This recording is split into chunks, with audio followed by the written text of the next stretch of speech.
Okay, guys, so this is, I think, is the last part of the first part of the garden tour for October.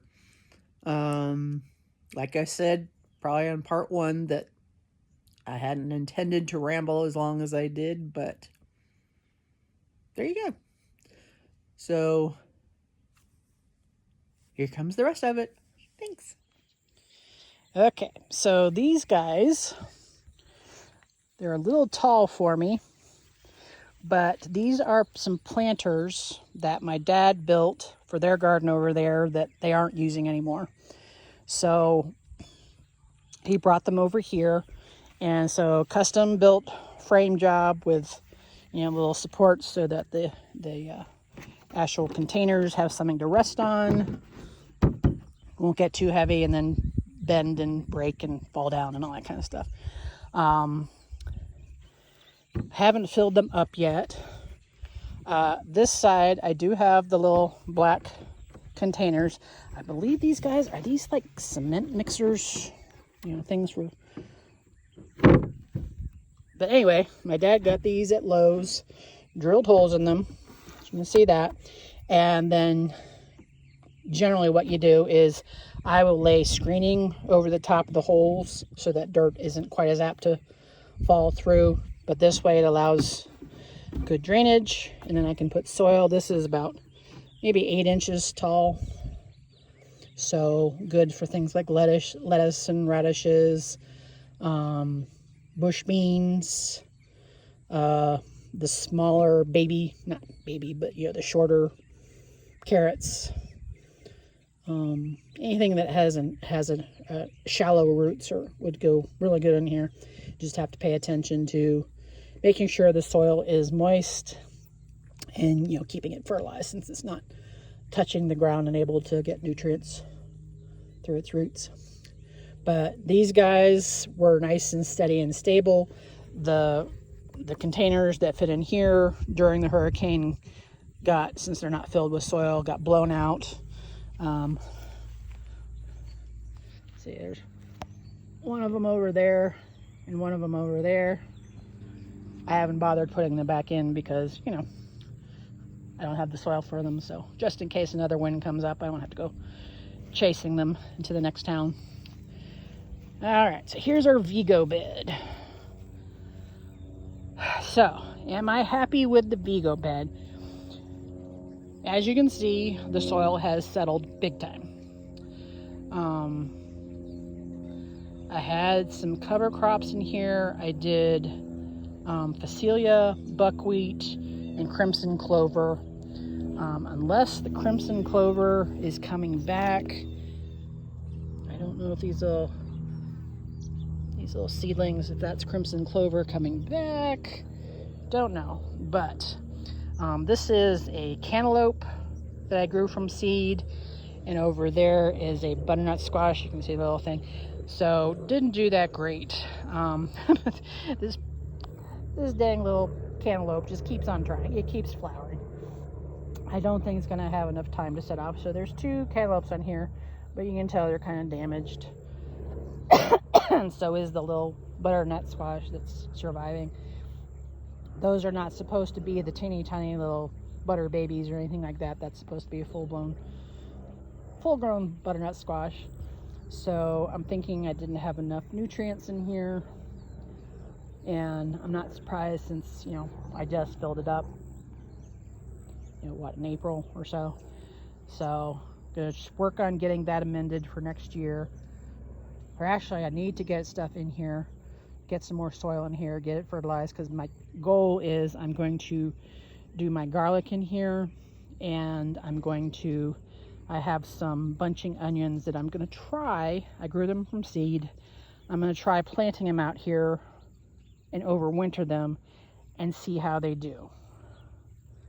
I'll have better odds if we don't have a horrendously cold winter like we had this last couple years. If I luck out and it's not too bad, I may have onions earlier in the year. Does that mean I'm not going to start onion seeds in the spring? Nope, because I'm going to hedge my bets and assume, and I can always plant them in a different bed. But soil settled, boy, it settled. I mean, it's down, half the bed, and this is like a 12-inch tall bed, I think. 12, or is it 17? I think it's, maybe higher, 18, 17 or 18 inch. But yeah, it has big time settled, which, again, not surprised about, but, I didn't think it was going to sell that much. Anyway, so the grapes are pretty much down pedaling for the winter. The elderberries did much better in this little bed, but that was a mistake because they're kind of taking over and edging out the grapes. So I'm either going to have to rethink where the elderberries are, but I do also need, you can kind of see how far down the soil level is in this bed. Some volunteer zinnias, they just showed up. It started blooming a few months ago. The basil, that one I put there on purpose. Here's another one of my dahlias. This dahlia never did flower, so who knows what's going on with that thing. And then we have the rest of the asparagus. Some of these are asparagus that I moved over from the original spot. Here's the little nuke that I saved. Anyway, at home.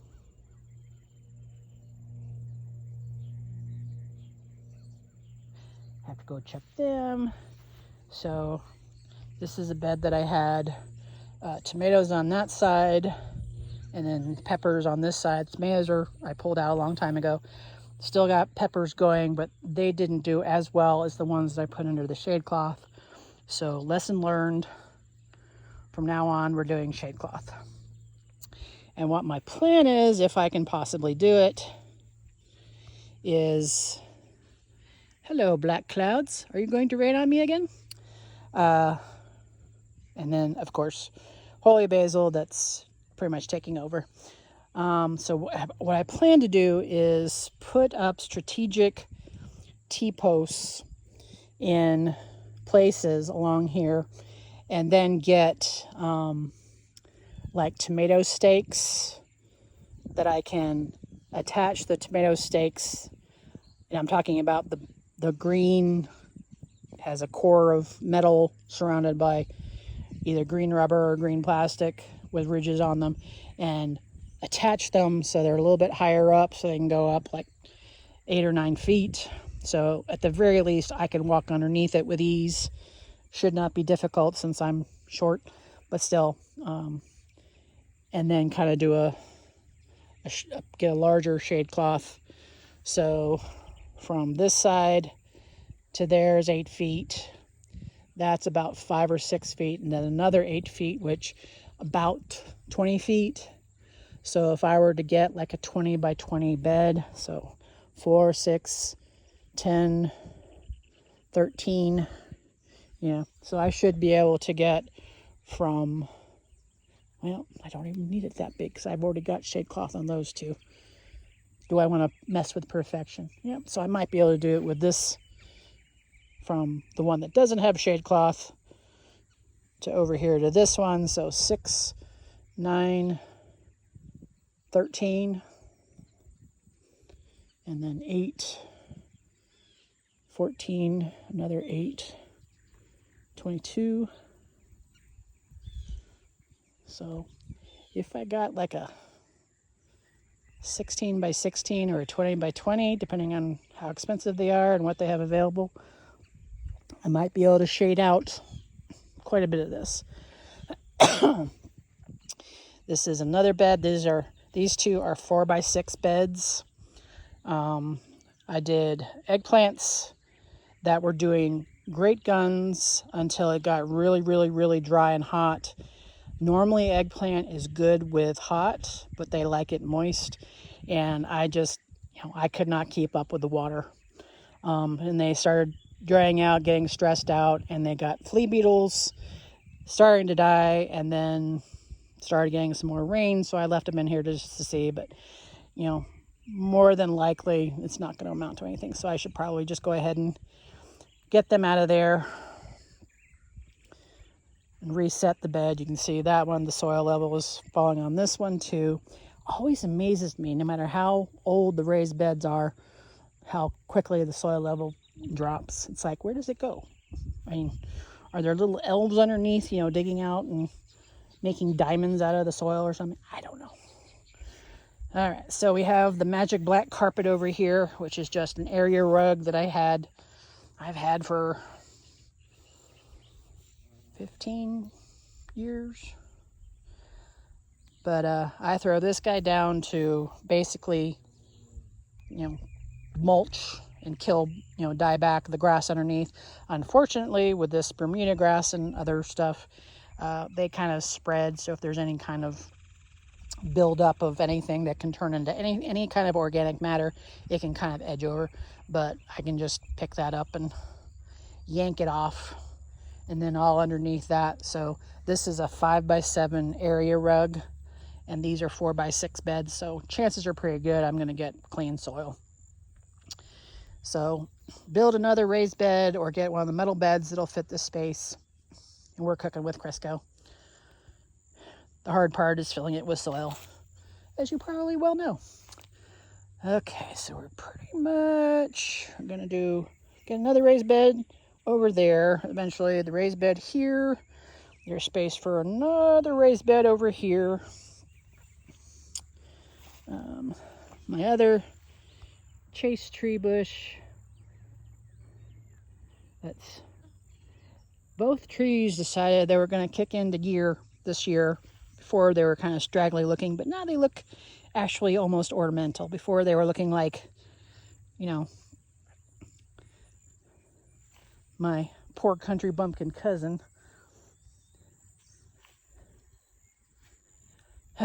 This guy, this is my crab apple that I need to, as you can see, I need to put more soil around it. Some of the roots are starting to get exposed. And again, this is a catch-all. So we've got catnip. There's coreopsis, that yellow flowered thing. Again, that was one that was looking like it was dying, and then the rains came and perked it up. Another 4 o'clock.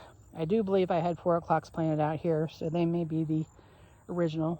And there's another 4 o'clock that's pink instead of yellow, which I'm okay with. So lots of catnip. 4 o'clocks, and then that corner is more yarrow that I need to go through and deadhead. And basically what I do is I just, in the spring, I just pull out as much of the yarrow that's sprouted over the winter, keep it from encroaching to the other half of the bed. Bees. And then have future room for expansion. Yeah, I need to decide. I think I'm going to do where, if you can see, that's a box elder seedling that again is just starting to take off.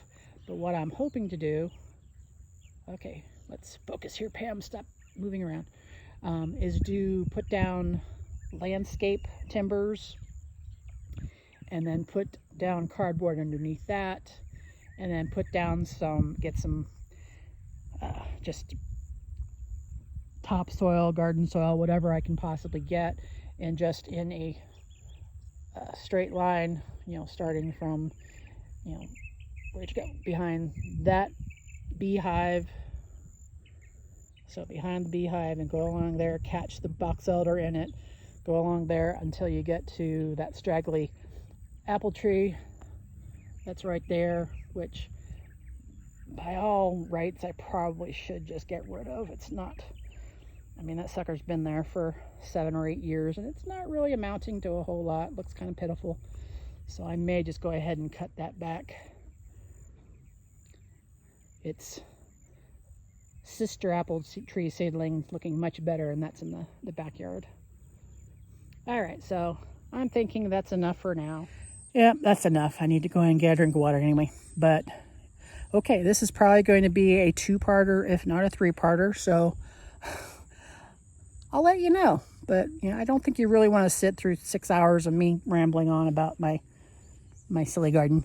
But thank you anyway for showing up and watching. And if you can, leave a like and comment if there's anything that strikes your fancy, and or you can think of possible solutions for queries that I may have had.